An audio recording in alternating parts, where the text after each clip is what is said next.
a obra de restauração e reconciliação. Nossos versículos iniciais, hoje são 2, se encontram na carta do apóstolo Paulo aos Romanos, capítulo 5, versículos 10 e 11. Se, quando éramos inimigos de Deus, fomos reconciliados com ele mediante a morte de seu filho, quanto mais agora, tendo sido reconciliados, seremos salvos pela sua vida. Não apenas isso, mas também nos gloriamos em Deus, por meio de nosso Senhor Jesus Cristo, mediante quem recebemos agora a reconciliação. Palavra linda, né? Glória a Deus. Igreja preciosa do Senhor, povo santo e amado, mais do que vencedores em Cristo, preciosos de Deus, selados com o Santo Espírito da promessa. Meus amados irmãos, nós podemos observar aqui o apóstolo Paulo falando da reconciliação. É evidente que ele está falando para aquele público que estava ali lendo aquela carta, para os irmãos daquela época, né? Porque vocês podem notar que Paulo fala para o futuro, por exemplo, né? Seremos salvos pela sua vida. Veja, isso aqui não serve mais para nós hoje, porque nós não seremos salvos. Nós já nascemos salvos da morte. É importante as pessoas entenderem o contexto temporal. E aquilo que recentemente, aliás, nós estudamos, né, sobre essa questão dos textos, por exemplo. Há alguns textos na Bíblia, mesmo do Evangelho, que já não servem para nós hoje. E nós temos que ter sabedoria de separar o que serve e o que não serve. E aí entra aquilo que a própria palavra diz, aliás, o próprio apóstolo Paulo fala, né? Examinem todas as coisas e retenham o que é bom. Isso vale para tudo, né? Por isso que ele fala todas as coisas. E no caso, inclusive, o próprio Evangelho. Nós temos que examinar o Evangelho e saber o que é bom. Aí você vai dizer assim, mas irmão Cristiano, é possível que haja algo que não seja bom no Evangelho? Gente, sim, é possível. Por quê? Porque há coisas que já estão ultrapassadas. É aquilo que nós estudamos, como eu falei, né? Recentemente nós estudamos a respeito da validade do texto bíblico. Aliás, eu vou deixar na descrição do vídeo o link desse estudo, tá? É um estudo recente, mas mesmo assim eu vou deixar o link para facilitar vocês encontrarem, que é um estudo sobre o texto bíblico, sobre a validade do texto bíblico para nós. É um estudo muito interessante. E ali nós vimos alguns exemplos de textos, mesmo do Evangelho, do apóstolo Paulo, que já não servem mais para nós hoje. Agora, a essência do Evangelho, ela serve, claro, e sempre servirá. Tá? Agora, há coisas que, de fato, para nós não fazem sentido, e por isso você tem que entender a questão do contexto temporal. Ou seja, o nosso contexto de tempo é diferente da igreja primitiva. Tá? Então, o apóstolo Paulo aqui está falando da reconciliação. Então, ele disse que eles foram reconciliados e que eles seriam ainda salvos. Por quê? Porque eles estavam antes da vinda do reino de Deus. Tá? Só que a vinda do reino de Deus se cumpriu no ano 70, como já estava profetizado, né? E que seria muito próximo, eles estavam aguardando para muito em breve, né? Muito próximo dos tempos deles ali. Só que, claro, ninguém sabia quando seria, mas eles sabiam que estava muito perto, né? A vinda do reino. E Paulo, então, estava aqui profetizando. Primeiro ele disse, olha, já fomos reconciliados, porque a reconciliação foi pela morte de Jesus, né? E seremos salvos, então, pela sua vida, né? E ele fala de Jesus, né? Ele diz, mediante o qual, né, Jesus, recebemos agora. Ou seja, esse agora não é hoje. Esse agora é na época lá da igreja primitiva, porque eles viveram a transição, né? A igreja primitiva nasceu ainda antes da cruz. Aliás, deixa eu dizer, é por isso que Paulo fala no início aqui da leitura, né? Quando éramos inimigos de Deus. Por que Paulo usa essa expressão? Porque eles nasceram antes da cruz. Eles nasceram debaixo do pecado. Então, todos naquela ocasião, mesmo os que eram da salvação, todos eram ou estavam, né, como inimigos de Deus. Uns, veja bem, uns eram inimigos de fato.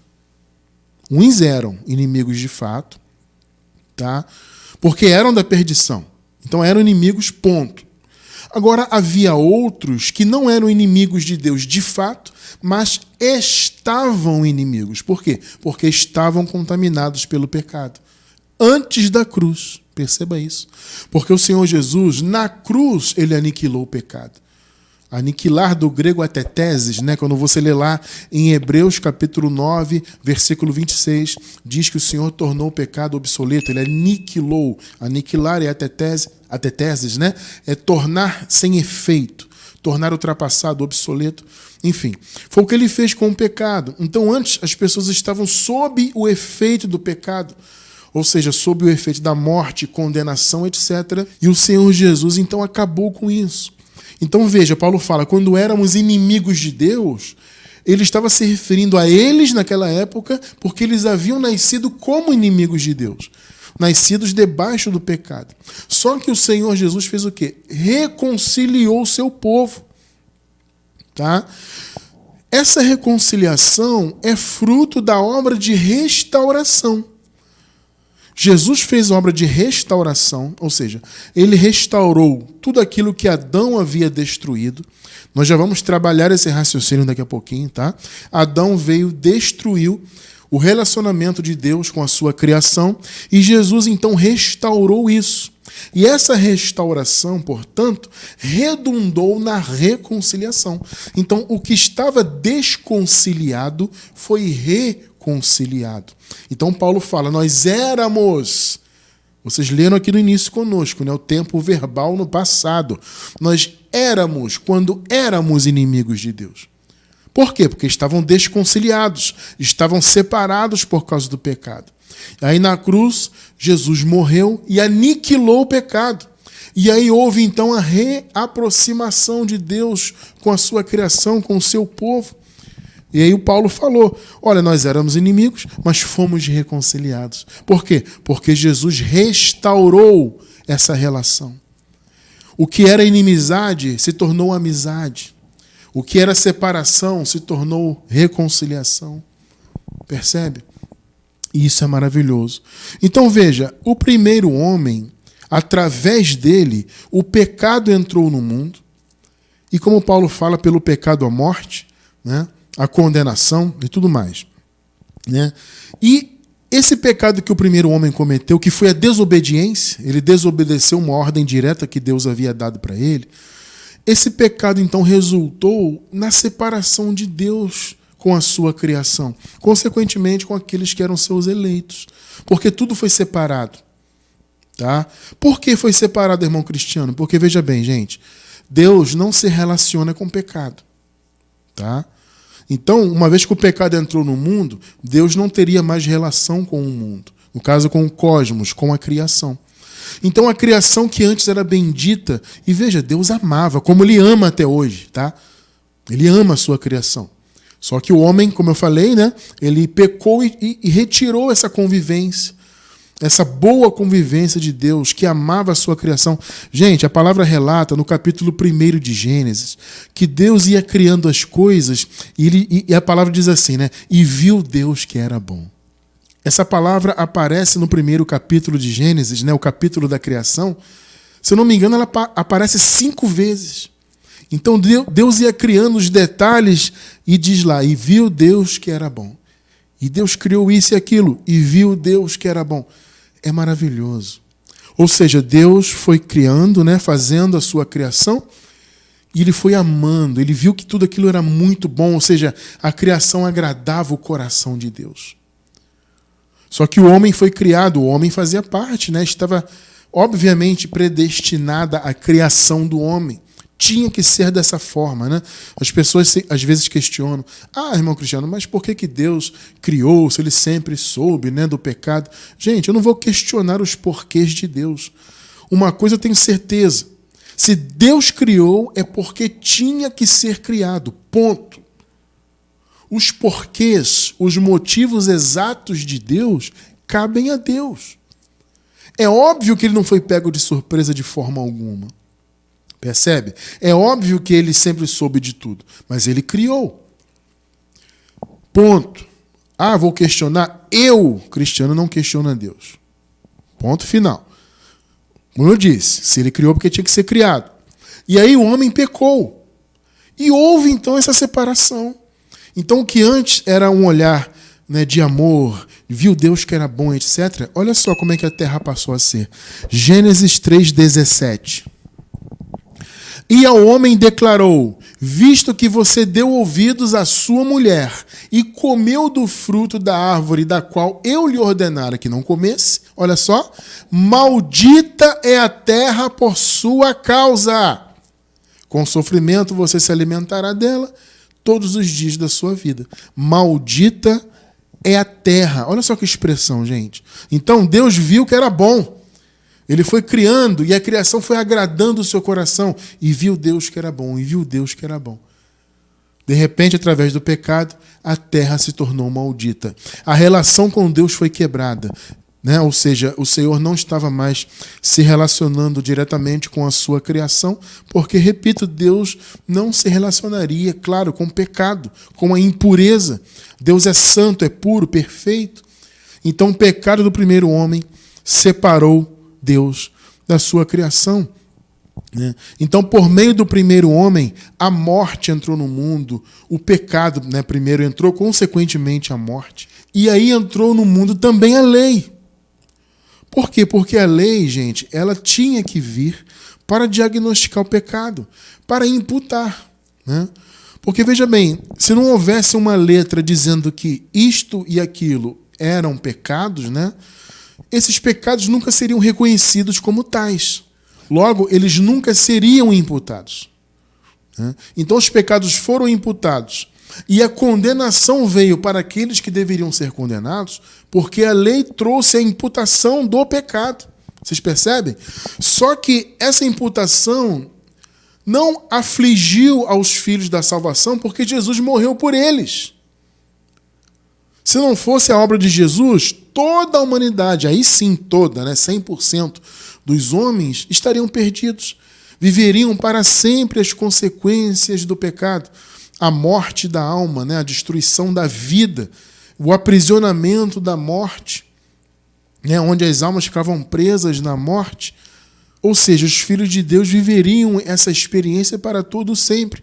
Só que Jesus veio e acabou com isso, ele restaurou o que Adão havia feito. Ele restaurou, ele destruiu a obra que Adão fez. Então, os males que Adão fez e trouxe para a humanidade, Jesus acabou com aqueles males. Tá? Só que antes de Jesus fazer esta obra, toda a humanidade estava debaixo do pecado. E é bom você entender isso, tá? Porque tem gente que interpreta assim, não, só os judeus foram colocados debaixo do pecado. Negativo.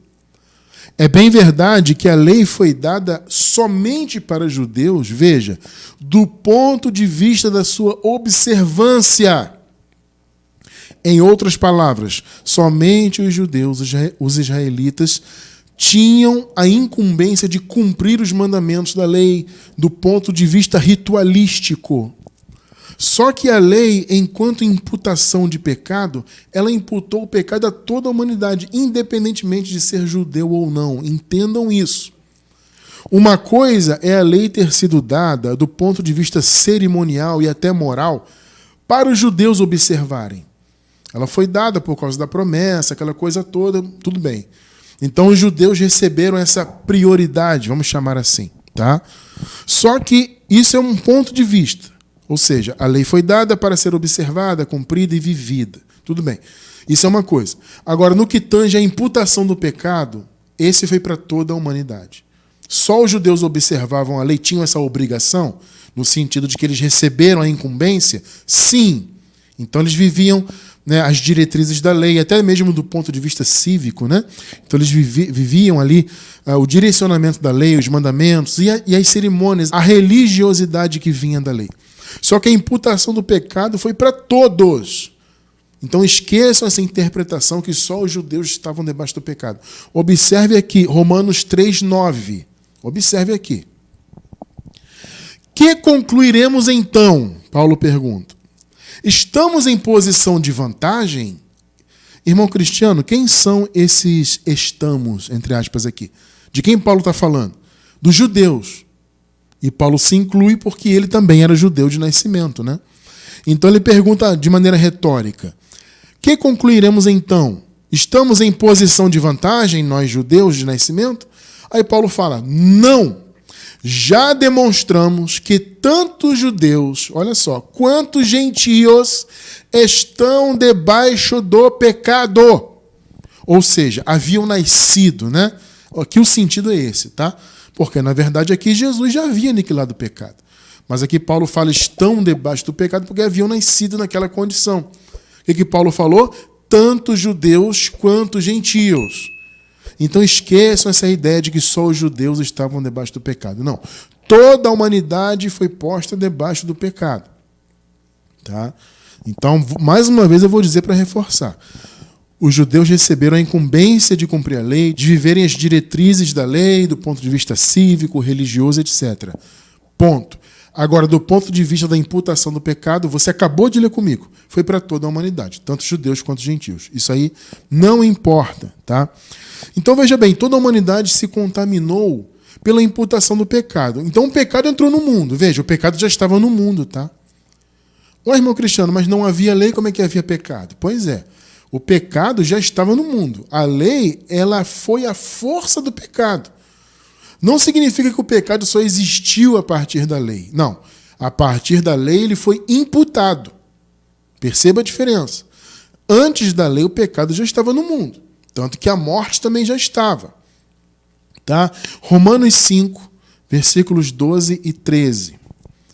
Portanto, da mesma forma como o pecado entrou no mundo por um homem, e pelo pecado a morte, assim também a morte veio a todos os homens, porque todos pecaram. Deixa eu explicar esse todos aqui, antes de ir para o 13. Todos aqui, nesse contexto, são os muitos. Aqui, Paulo não está falando de 100% da humanidade do ponto de vista individual.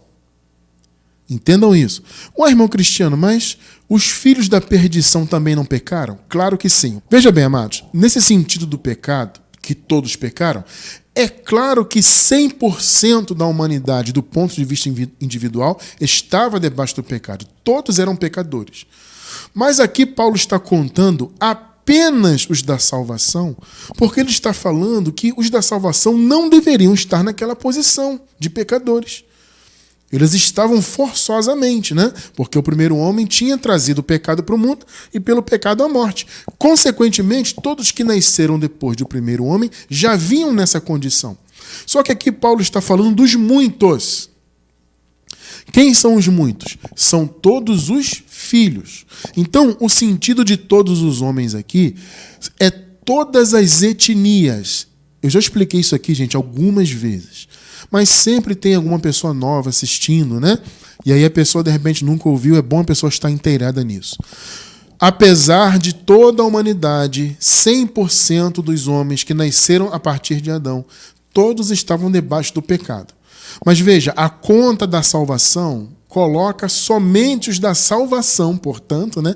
Óbvio, por serem da salvação, a conta da salvação só leva em conta os filhos do Senhor, eleitos desde antes da fundação do mundo para serem seus filhos. Então, no contexto que vamos ver um pouco mais à frente, o Paulo fala dos muitos. Então, veja, há uma diferença entre todos e muitos, né? Então, todos os homens é um sentido étnico. Por isso que você leu comigo aqui no capítulo 3. Todos estavam debaixo do pecado, judeus e gentios. Ou seja, independentemente da etnia, todos estavam debaixo do pecado. Então, o sentido aqui de todos os homens pecaram é o sentido étnico. E nessa conta aqui da salvação, Paulo está falando apenas dos filhos de Deus. Tá? Mais à frente, como eu disse, a gente vai ler o Paulo citando os muitos que seriam salvos. Não todos. Muito bem.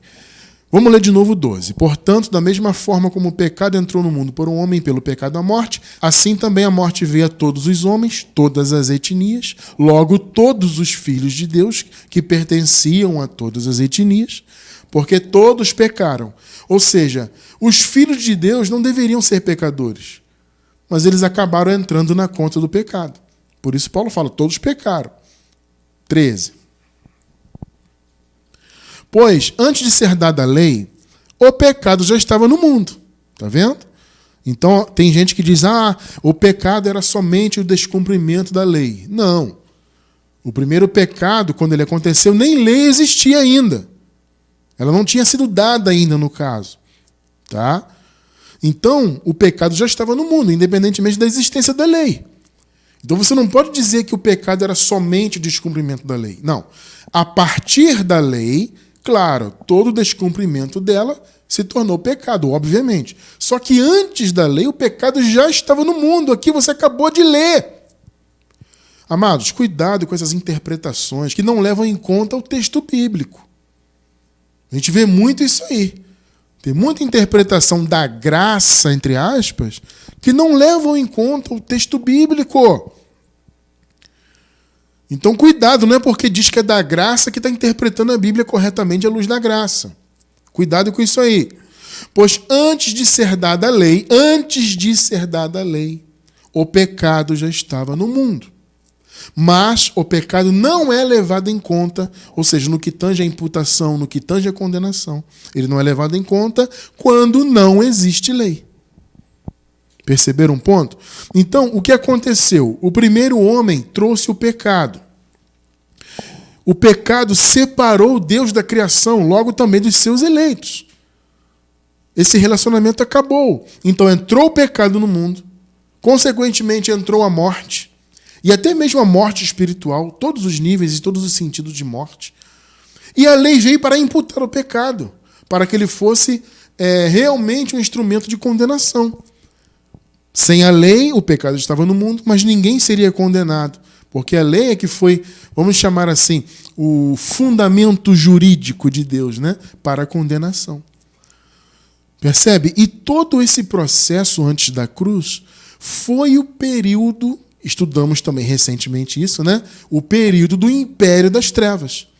Quando Paulo fala, o Senhor nos libertou do império das trevas, Paulo está falando disso aqui, do pecado, da morte, tanto da alma quanto espiritual, e também da lei.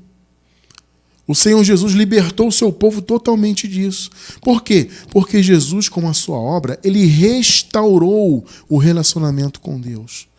Consequentemente, como houve a restauração de todas as coisas, obviamente a reconciliação aconteceu.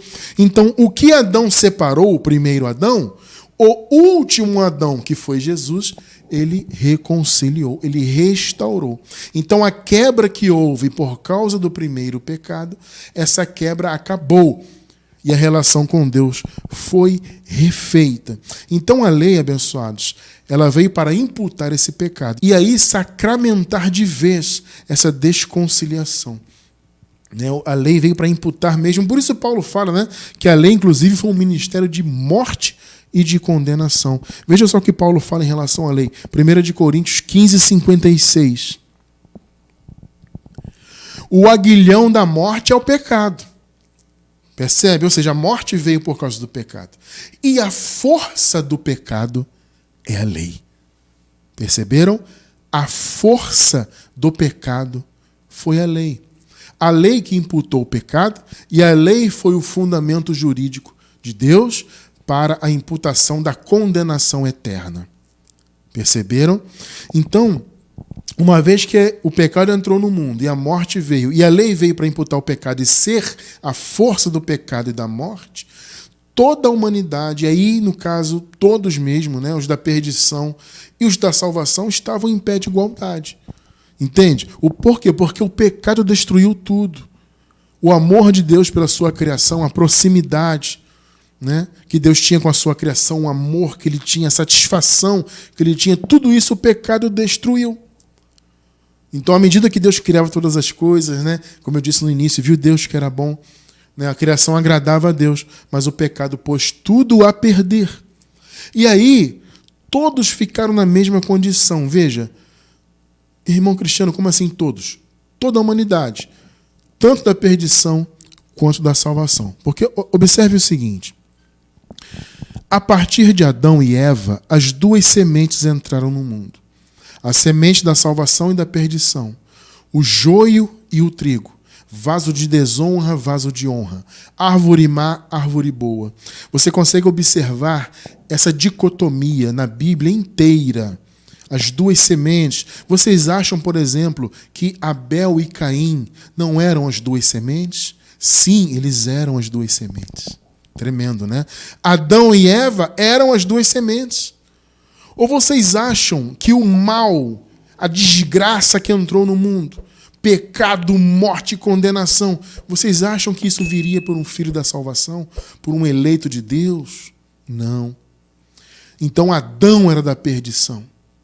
Nós temos estudos que explicam isso com profundidade, tá? Veja, eu sei que isso é impactante para algumas pessoas, mas eu não tenho como explicar isso agora em profundidade. Eu vou deixar na descrição do vídeo a nossa playlist. Nós temos um link que abre a nossa playlist completa sobre predestinação. E dentro dessa playlist, nós temos aí pelo menos uns 2 ou 3 estudos que explicam em detalhes essa questão de Adão, que fala das duas sementes. Nós temos um estudo, por exemplo, que fala dos 2 vasos, um que fala das 2 sementes, que na verdade é a mesma coisa, né? Como eu falei, joio, trigo, vaso de desonra, vaso de honra, árvore má, árvore boa, da salvação, da perdição, né? Filhos de Deus, filhos do diabo, não tem essa expressão? Os filhos do diabo são os filhos da natureza má, são os filhos da carne, tá? Nós sabemos que o verdadeiro diabolos é a natureza humana, tá? Então os filhos do diabo são aqueles que tinham apenas natureza humana, não tinham natureza celestial, né? Filhos da perdição, joio e por aí vai. A partir do primeiro casal, veja, essas 2 sementes entraram no mundo. Assim como Abel e Caim eram 2 sementes. Tremendo isso, né? Observe agora Paulo falando sobre isso, só para dar uma palhinha rápida.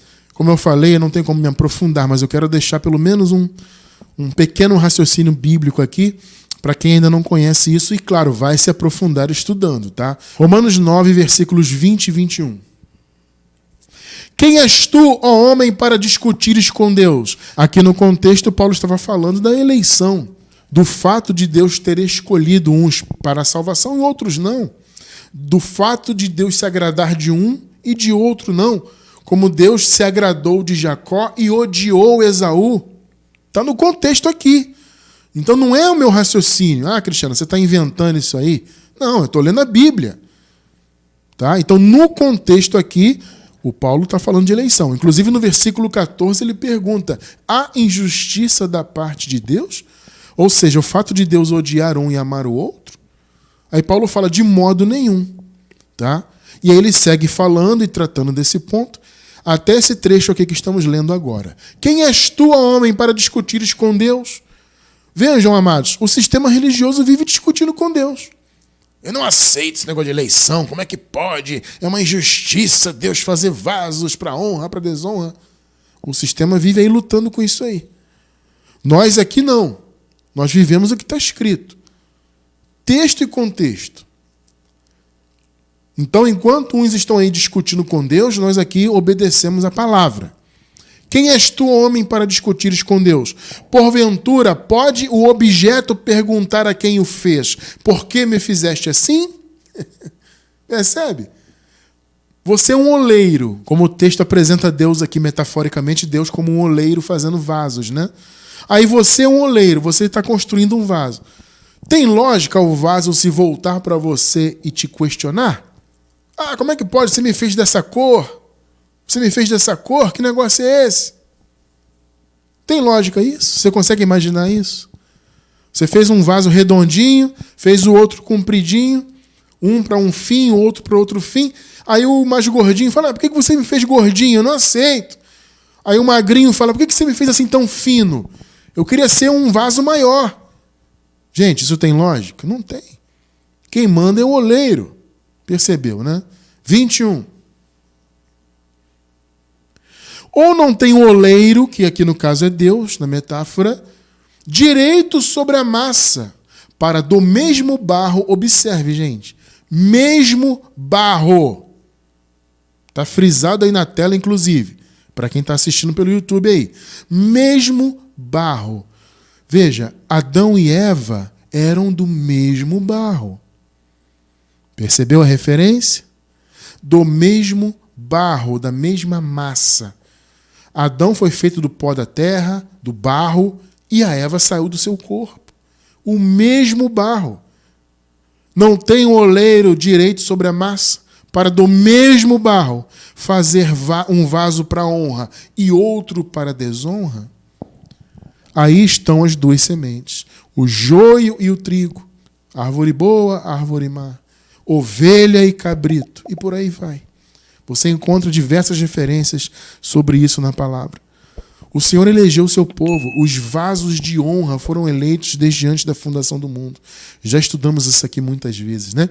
E como eu falei, na descrição do vídeo está o link aí, quem está pela gravação no YouTube, tá? Vai encontrar na descrição do vídeo o link da playlist de predestinação. Então veja, antes da cruz, todos, independentemente de ser de honra, de desonra, todos estavam em pé de igualdade. Ou seja, não importava quem era da salvação ou não, se era vaso de honra ou não, todos estavam na mesma condição de condenação. Mas a obra de restauração retirou os filhos da salvação da condição de ira. Percebe? Por isso que eu falei, na conta da salvação, quando Paulo fala ali que todos pecaram, aí ele está, tudo bem. Literalmente todos pecaram, 100%. Da perdição e da salvação. Todos estavam debaixo do pecado. Mas quando Paulo fala da obra de restauração, ele leva em conta só os da salvação. Por isso que ele fala dos muitos que seriam salvos e que foram salvos. Não todos, aí são muitos. Ou seja, esses muitos são todos os salvos. São todos os filhos de Deus de todas as etnias. Perceberam? Então o conceito de todos os homens, ainda que no que tange a condenação, de fato eram todos, né, 100%, só que na conta da salvação, esses todos, na verdade, eram os muitos. Os eleitos, os filhos de Deus, os vasos de honra, os filhos da salvação, a boa semente, a boa árvore, e por aí vai, tá? Então veja, irmão cristiano, então quer dizer que Jesus não morreu por todos? Sim, ele morreu por todos os filhos, entende? Por todos da boa semente, por todas as etnias. Porque, amados, vejam bem, a ideia era que o Messias viria só para os judeus. Inclusive, a visão que os judeus tinham do Messias era muito diferente, né? Eles achavam que viria um Messias brigador, no sentido de guerrear contra Roma e tudo mais. E, na verdade, o Messias veio diferente do raciocínio deles. Tá? E Jesus veio como Messias, então, na verdade, para toda a humanidade. Porque todos, como lemos agora há pouco, estavam debaixo do pecado. Paulo falou, nós judeus temos alguma vantagem? Não. Tanto nós judeus quanto gentios nascemos debaixo do pecado. Então, todos estavam debaixo do pecado. Então, veja, no que tange a condenação, se você pensar de maneira direta, obviamente, todos são todos mesmo, 100% da humanidade individualmente. Só que na conta da salvação, repito, nessa conta entram apenas os filhos da salvação. Por quê? Porque a palavra deixa claro que o Senhor Jesus veio salvar o seu povo. Então, veja, ele não veio salvar 100% da humanidade. Ele veio salvar o seu povo. Que num primeiro momento, se você olhar segundo a carne, o povo de Jesus eram apenas os judeus. Alguns, inclusive, têm esse raciocínio até hoje, errado. Porque estão conhecendo segundo a carne, tá? A palavra diz, a ninguém conhecemos segundo a carne. Então você não pode ter um raciocínio carnal. O povo de Jesus eram só os judeus. Carnalmente, sim. Só que o Evangelho revelou que, na verdade, o povo de Deus não tinha a ver com carne. Ser povo de Deus independia de ser judeu ou não. Isso é a revelação do Evangelho. Por isso que a palavra diz, a ninguém conhecemos segundo a carne. Ou seja, você não deve conhecer ninguém do ponto de vista étnico. Então, quando a palavra diz que Jesus veio salvar o seu povo, você tem que tirar do seu entendimento que o povo dele eram só os judeus. Não, o seu povo é a igreja, independentemente da etnia. Mateus 1, 21. Ela, a mãe de Jesus, né, Maria, dará à luz um filho. E você deverá dar-lhe o nome de Jesus, Yeshua, né? Porque ele salvará o seu povo. Pegou aí? Ele salvará 100% da humanidade, está escrito aí? Ele salvará individualmente 100% dos homens? Não, não. Ele salvará o seu povo dos seus pecados. Quem é o povo de Deus? Quem são essas pessoas? Ele veio salvar o seu povo, os eleitos, a boa semente, aqueles que Paulo falou ali, né? Quem és tu, homem, para discutires com Deus? Ora, Deus amou a Jacó e odiou Esaú, e ponto final. Deus, é soberano. Quem és tu para discutir? Então esses que Deus amou, assim como ele amou Jacó, percebe? São esses, os vasos de honra, a boa semente, que Deus amou desde antes da fundação do mundo e elegeu. Então Jesus veio salvar o seu povo, ele veio salvar a esses que estavam naquela condição, principalmente eles. Porque nós já nascemos fora daquela condição. Nós somos filhos de Deus? Sim, somos filhos. Fomos eleitos e predestinados a sermos filhos desde antes da fundação do mundo? Sim. Só que nós já nascemos, graças a Deus, fora daquela condição de morte, daquela condição de pecado, de condenação. Por quê? Porque o Senhor fez a sua obra de restauração. Então aqueles filhos, o povo de Deus, a boa semente, estava em pé de igualdade com a perdição, gente. Todos estavam na mesma condição. Todos estavam amaldiçoados, em condição de morte. Observe só como é que Paulo cita isso aqui. Escrevendo aos Efésios, capítulo 2, versículos do 3 ao 5. Observe só o detalhe. Entre os quais, irmão Cristiano, quem são os quais aqui? No contexto, Paulo cita os filhos da desobediência.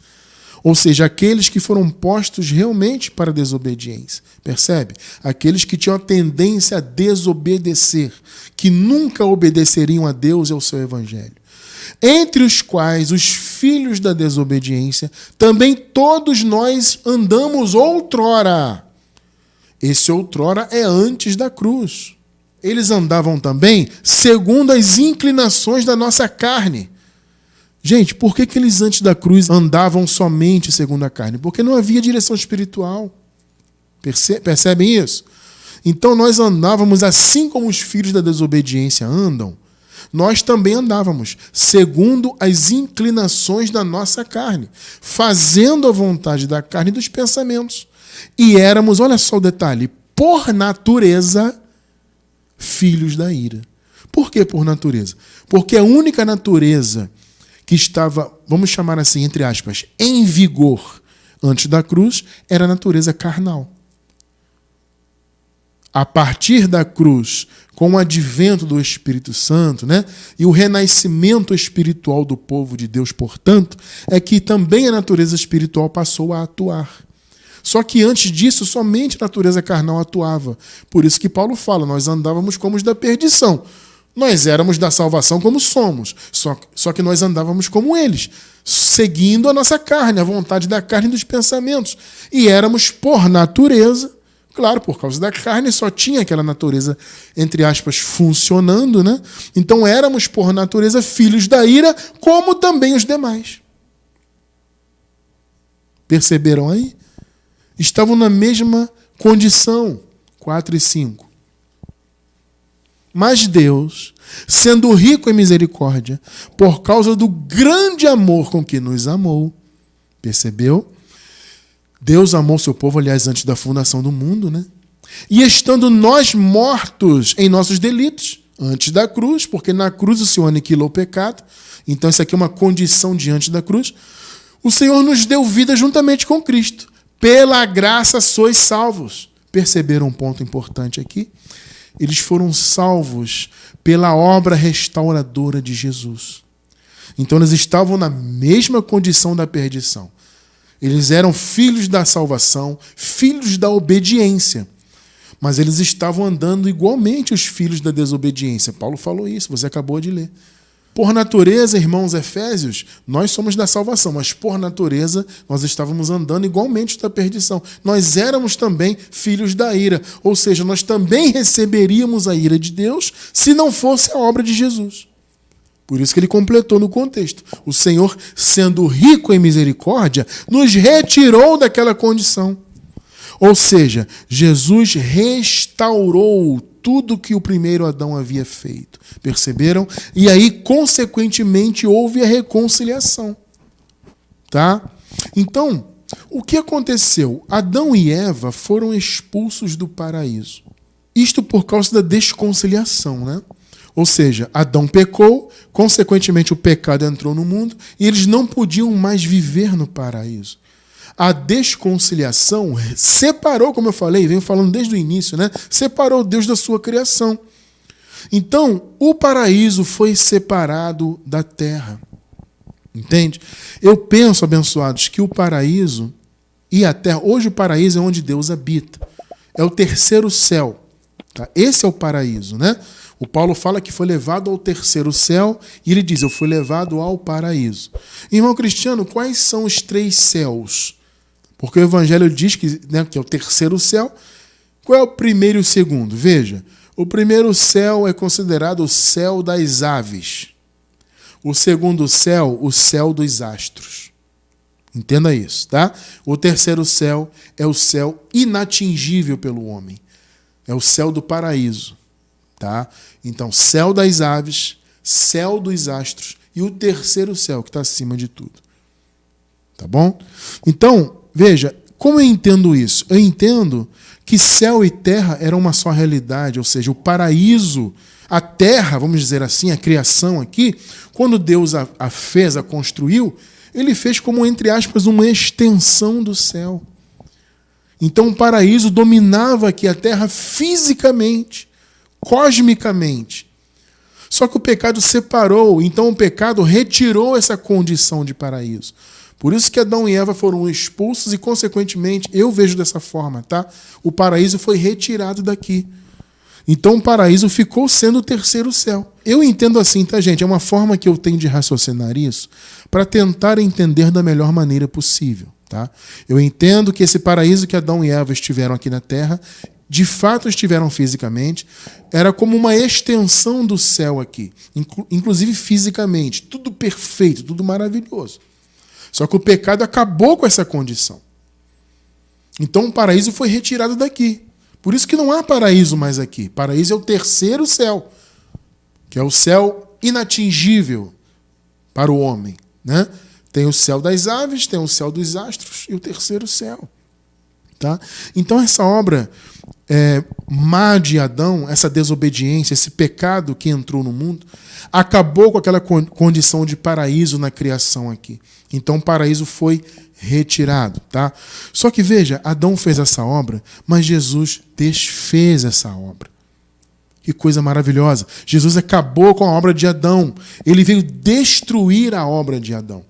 Adão destruiu e Jesus destruiu a destruição.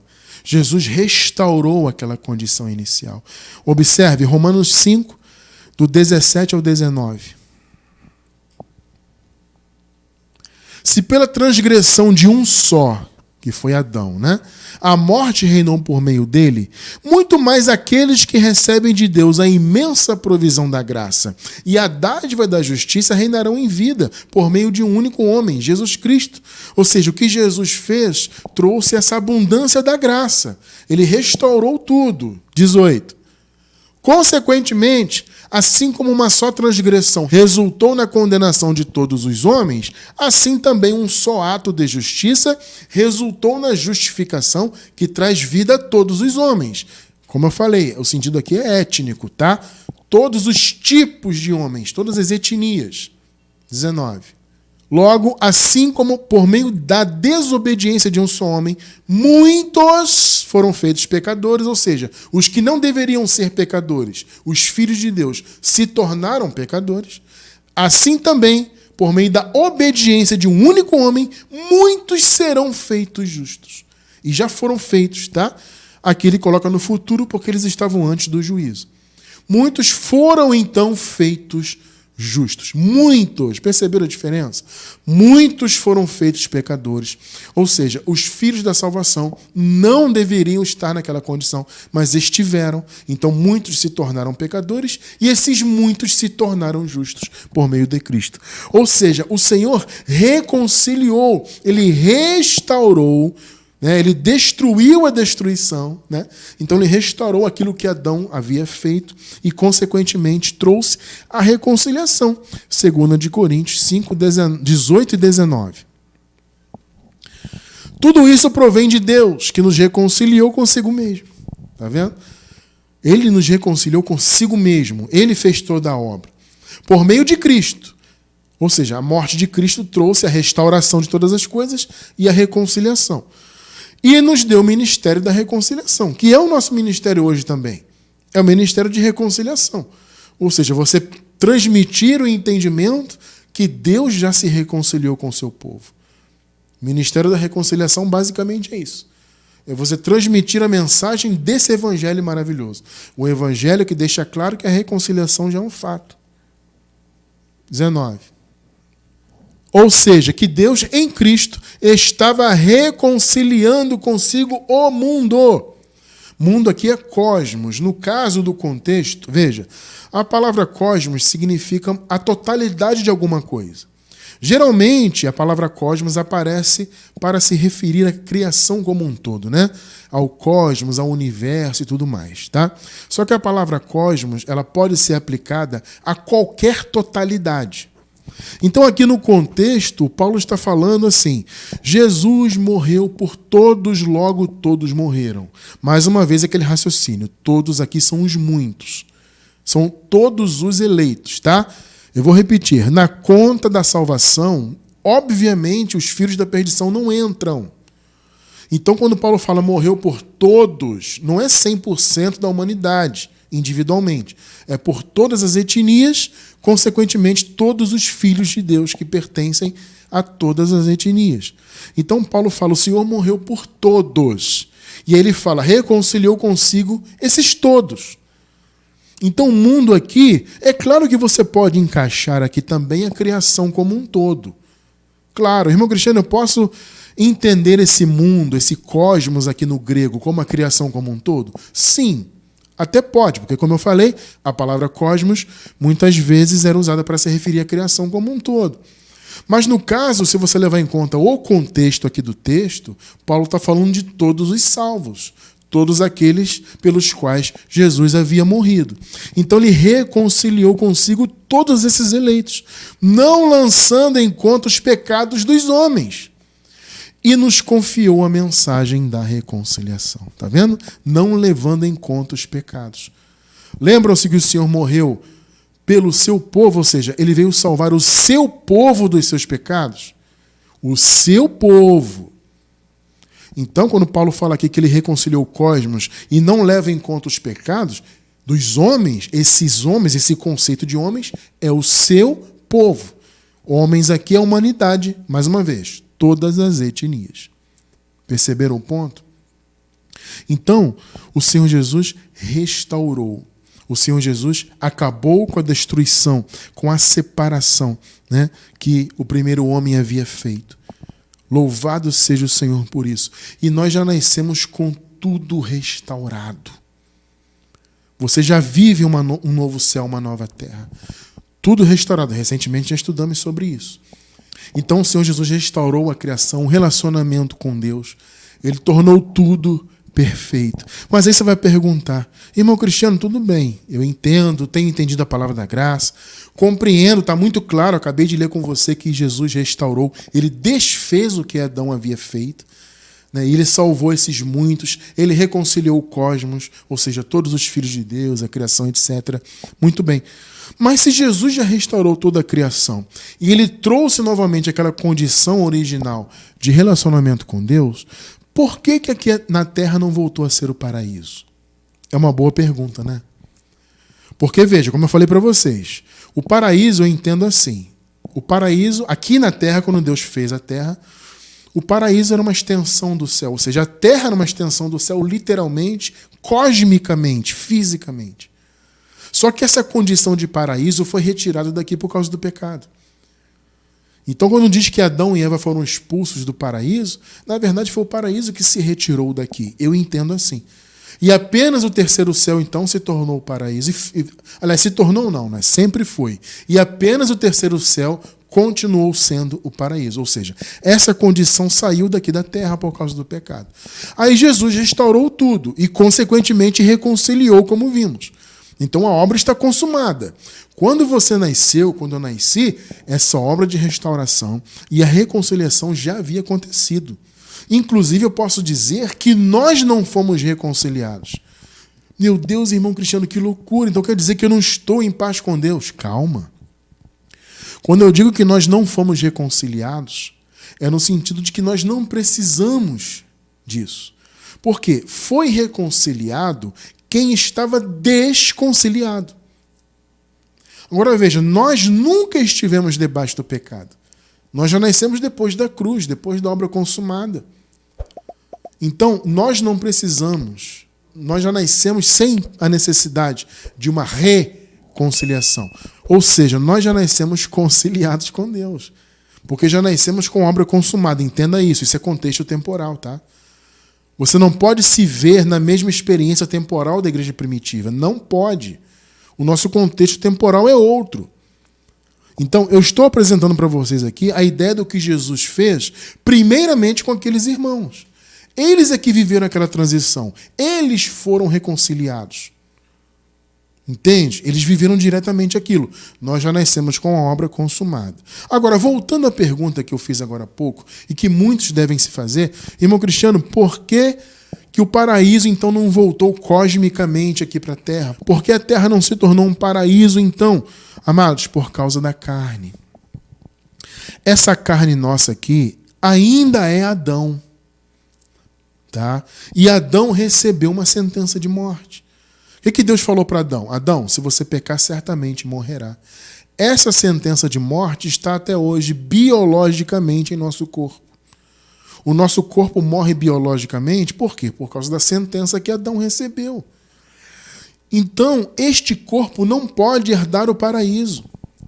Vocês estão entendendo o ponto? Então, Jesus restaurou tudo? Sim. Jesus já trouxe o paraíso? Sim, em nosso espírito. Por isso que ele falou, não pense que o reino de Deus será visto, que você vai dizer que o reino de Deus está aqui ou ali. O reino de Deus está dentro de vós. Lembram-se que Jesus falou isso? Ou seja, o paraíso está aqui no nosso espírito. Porque, veja, gente, vamos lá. O paraíso, ele é o reino de Deus. Ele é a manifestação do reino de Deus enquanto território. Porque, veja, o reino de Deus, ele se manifesta em forma de virtudes.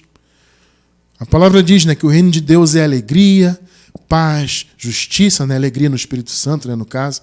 É justiça, paz, alegria no Espírito. Ou seja, o reino de Deus ele se manifesta em forma de virtudes.